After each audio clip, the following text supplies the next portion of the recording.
مذاکراتی عمل فائنلی شروع ہو گیا. آپ لوگوں نے ان کو چور کہا, ڈاکو کہا, فارم 47 والے کہا, لیکن فائنلی انہی سے بات کرنی پڑ گی. اس مذاکراتی عمل کو آپ کس طرف جاتا دیکھ رہے ہیں جب انہوں نے ایک ریٹن فارم میں چارٹر آف ڈیمانڈ جو ہے وہ آپ سے مانگ لی ہے؟ سوزین بہت شکریہ. ہم نے جو بھی کہا ہے کسی بھی مطالبے یا الزام سے ہم نے دستبرداری کا اعلان نہیں کیا ہے. البتہ ان کے ساتھ بیٹھنے سے یہ نتیجہ اخذ نہیں کیا جانا چاہیے کہ جی ہمارا ان کے ساتھ بیٹھنا جو ہے ان کے الیکشن کو یا ان کی پوزیشن کو لیجیٹیمائز کرتا ہے، کیونکہ ملک میں حالات جو ہیں وہ تیزی سے ایک ایسے نیچ کی طرف گامزن تھے جس میں ہمیں ہر طرف جو ہیں تباہی، ویرانی، کھائی، بربادی نظر آ رہی تھی. گولیاں تک چل گئی، مینڈیٹ چوری ہوا، بدامنی تھا، انتشار تھا، معیشت پیسوں کے بجائے قرضوں پہ کڑی تھی، اور جو انٹیلیجنسیا تھا یا جو آپ کا ایجوکیٹڈ طبقہ ہے وہ تیزی سے جو ہے امیگریشن کر رہا ہے. ایسی صورتحال میں سیاسی قوتوں نے خود ہی یہ نون پیپل پارٹی اور پاکستان تحریک انصاف کی سیاسی قیادت کی اپنی ایک سوچ تھی جو آج منتج ہوئی ہیں ٹیبل ٹاکس پہ. اور باوجود اس کے کہ کل بھی D J S P R نے جو گفتگو کی، باوجود اس کے کہ ملٹری ٹریبیونل سے فیصلے بھی آ گئے، اور باوجود اس کے کہ خان کا فیصلہ بھی 6 تاریخ کو آ رہا ہے، ہم پھر بھی توقع ہیں کہ ہمارے تمام مسائل کا حل جو ہیں وہ سیاسی افہام و تفہیم کے نتیجے میں ہی ممکن ہے. تو لہٰذا پاکستان تحریک انصاف کے ساتھ ساتھ پوری قوم کی نظریں جو ہیں اب ان مذاکرات کی طرف ہیں. لوگ اس غیر یقینی صورتحال اور سیاسی استحکام سے نکلنا چاہتے ہیں. مذاکرات میں آپ جو ڈیمانڈ کریں گے اس میں آپ کا کہیں نہ کہیں یہ بھی ہوگا کہ ری الیکشن کرایا جائے، یا خان صاحب اگر باہر آتے ہیں تو وہ تو جس وقت جیسے ہی باہر آئیں گے ان کا تو مطالبہ یہ ہوگا کہ جی دوبارہ الیکشن کرایا جائے. آپ کو لگتا ہے کہ یہ حکومت دوبارہ الیکشن کرانے پر آمادہ ہوگی؟ اور کیوں ہوگی؟ مطلب وہ کیوں اپنا ایک فارم 47 اگر انہیں مل ہی گیا ہے تو وہ کیوں ہاتھ سے جانے دیں گے؟ حکومت جو ہیں وہ ری الیکشن کے لیے شاید تیار نہ ہو، بلکہ میں آپ کو عرض کروں نا، یہ جو فارم 47 کا مسئلہ ہے نا، یہ تمام چیزیں ایک سائٹ پہ رکھیں. 9 مئی یا 26 نومبر کی جوڈیشل کمیشن اگر صرف 9 فروری کے الیکشن ریزلٹس کا آڈٹ کیا جائے تو میرا خیال ہے سر چکرا جائے گا پوری دنیا کا کہ یہ ہوا کیا ہے پاکستان میں. اور اگر یہ ممکن ہے کہ یہ 9 فروری کا آڈٹ کراتے ہیں تو میرا خیال ہے ہمارے بقایا مطالبات کی اتنی اہمیت نہیں رہتی ہے. مین چیز وہی ہے، مین چیز وہی ہے. تو سر وہ کیوں کرائیں؟ اب میں آپ کو عرض کروں نا، یہ جو مذاکرات ہیں، مذاکرات کے نتیجے میں شاید بحیثیت پاکستانی، بحیثیت ایک سیاست کے طالب علم کہ میری یہ توقع نہیں ہے کہ امیڈیٹلی جناب عالی وہ اس چیز پہ ایگری کر جائیں گے کہ ہم فارم 47 کا آڈٹ کراتے ہیں، ہم جو ہیں جوڈیشل کمیشن بناتے ہیں. یہ ہوں گے مرحلہ وار.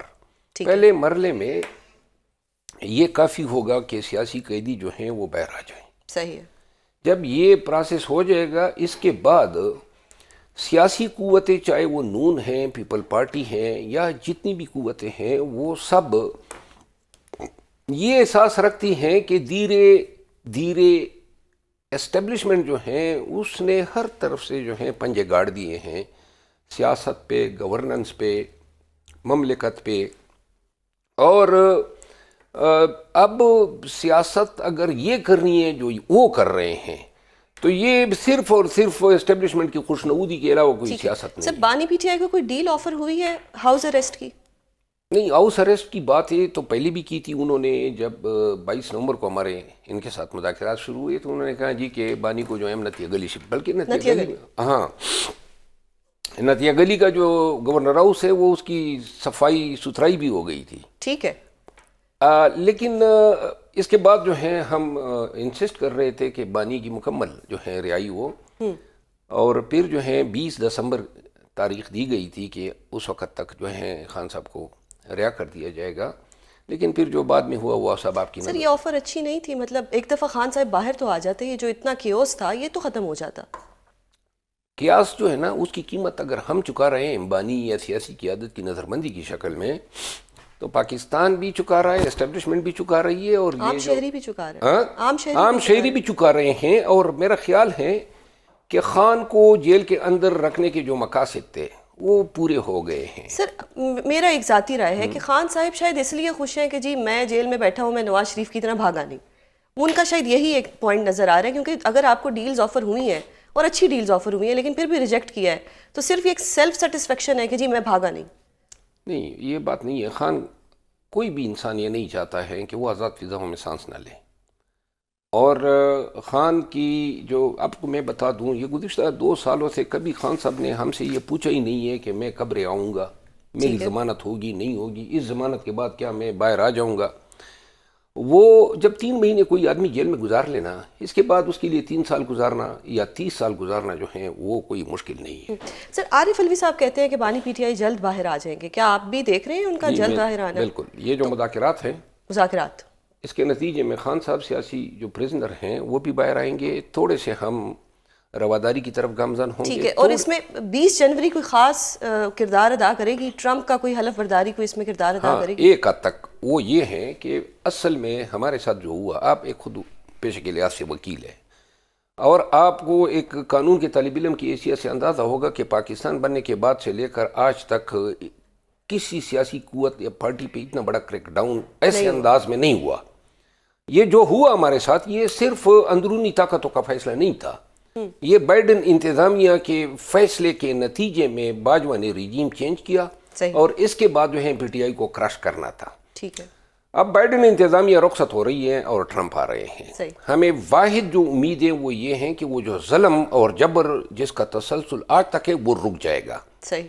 اور جب یہ رکے گا تو شاید کسی وقت پہ, کیونکہ جس طرح کے کیسز خان پہ بنائے گئے ایسے ہی انداز میں ٹرمپ پہ بنائے گئے امریکہ میں, بالکل.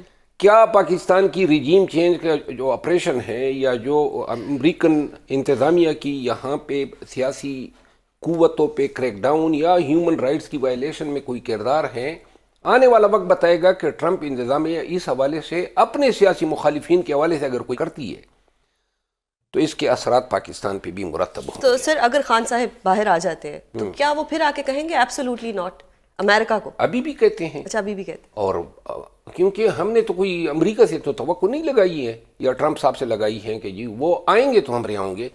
ہماری توقع اللہ کی ذات سے اور پھر پاکستانی عوام سے ہیں. صحیح. اگر آزادی ملتے ہیں ملے, نہ کسی کے آگے جو ہیں سرنگو ہوں گے, نہ بیک کریں گے, نہ کوئی بیرونی طاقت سے جو ہیں ہم خیرات مانگیں گے. سر اب ایک یہ سپریم کورٹ کا یا لا کا ایک کوشچن کرتی ہوں کہ جو 26ویں آئینی ترمیم ہے, اس کے اوپر جو سپریم کورٹ کے صدور ہیں انہوں نے بھی ایک پٹیشن کر دی کہ جی فل کورٹ بٹھایا جائے.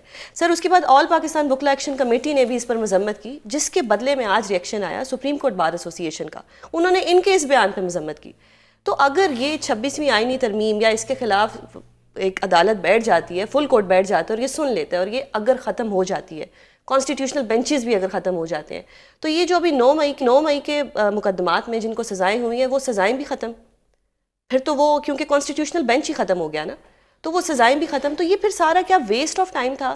اور پھر سپریم کورٹ بار ایسوسی ایشن اور آل پاکستان وکلا ایکشن کمیٹی, ان میں جو ڈفرینسز آ رہے ہیں, جو پرابلمز آ رہی ہیں, کیوں آ رہی ہیں؟ سپریم کورٹ بار ایسوسی ایشن جو ہیں وہ پی ایم ایل این کی حمایت سے جو ہیں وہ جیت کے آئی ہیں, تو لہٰذا وہ انہیں کا بیانیہ بولیں گے. بیانیہ بولیں گے.